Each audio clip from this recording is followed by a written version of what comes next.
Hey guys, how to contact Apple ID, how to contact Apple support to create Apple ID. So first of all, you can just start by going back to your screen, then go ahead to your browser.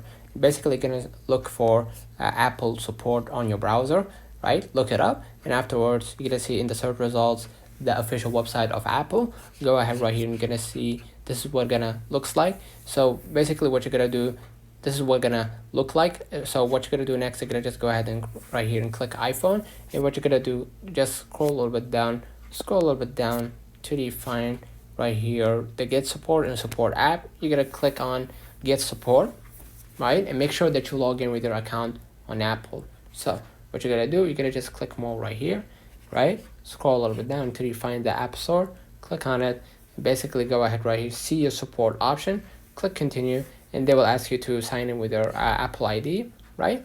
And afterwards you're gonna be able to right here to see, even without signing, you're gonna be able to chat or call the Apple support so they can help you better. So let me know in the comments if this video helped you. So don't forget to like and subscribe, turn on the notification bell to receive every video we upload. Thank you for watching. We will definitely see you in the next one.